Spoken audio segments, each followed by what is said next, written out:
You might not know it from the discreet looks, but this machine is a superstar. It's the RDX, and it's one of Acura's best-selling models, and one of the best-selling models in the luxury crossover segment.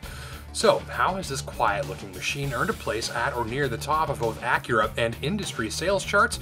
By giving the average luxury crossover shopper exactly what they want, and that's not 22-inch wheels, enormous horsepower output, and machine gun exhaust noises that send nearby children running to hide under a staircase. It's sensible, wholesome, level-headed stuff.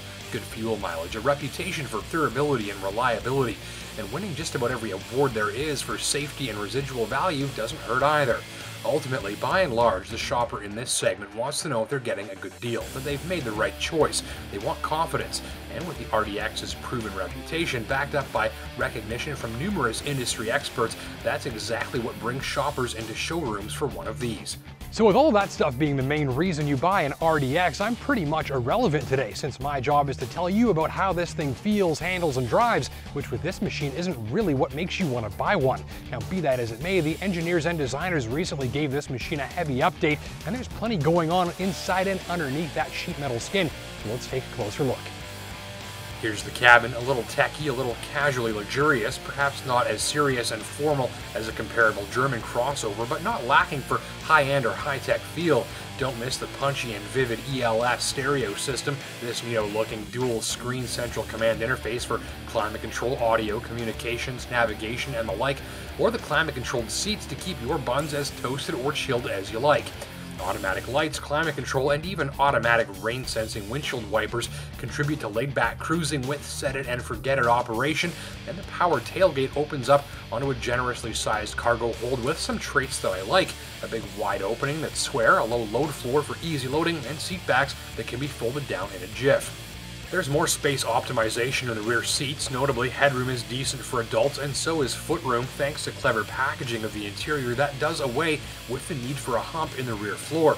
And up front, plenty of space, heaps of storage all around in various bins and cubbies and compartments for your things, and my favorite, no real climb up or down, pretty much just a lateral butt slide into the seats. In all, you'll likely find the cargo capacity, size, and even ride height to all be just right here.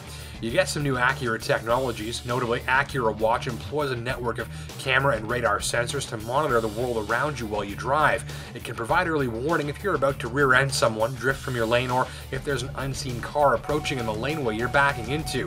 These systems are effective, though the adaptive cruise control system, which adjusts your speed based on the current traffic situation, is a little clumsy and abrupt at times.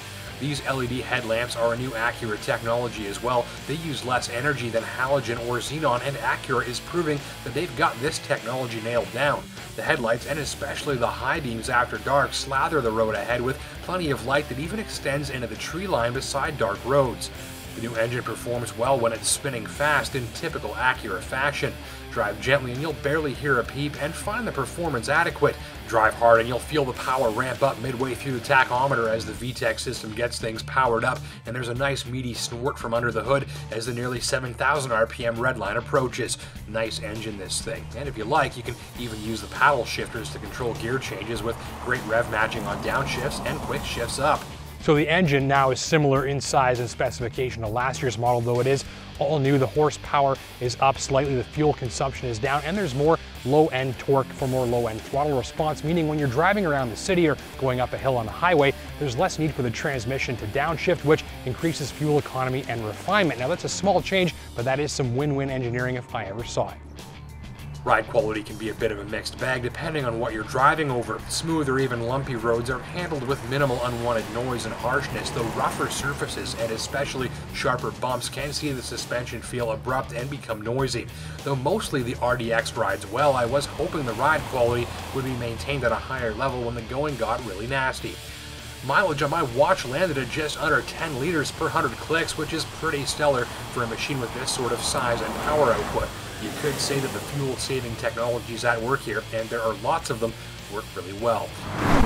So let's sum up Acura's safe, sensible, and high-tech sales superstar. You'll like the smooth and punchy engine, the casually luxurious cabin, the generous cargo and passenger space, the headlights, and the confident brand reputation at work here. You may wish for a smoother adaptive cruise control system, and drivers traveling frequently on really rough roads may wish for a smoother and quieter ride. End of the day with an impressive standard features list, a trophy rack stuffed with awards and a proven brand reputation, as well as plenty of space, decent overall comfort, and good fuel mileage. The RDX ticks virtually all of the right boxes as an attainable and sensible luxury crossover for the masses. Consider it alongside comparable offerings from Audi, Lexus, Infiniti, and others. Where a gorgeous powertrain, effective use of high-tech, and plenty of long-term purchase confidence are priorities, this one hits the mark. RDX starts at $42,000, with this fully loaded elite-grade tester coming in a touch under $47,000. Thanks for watching.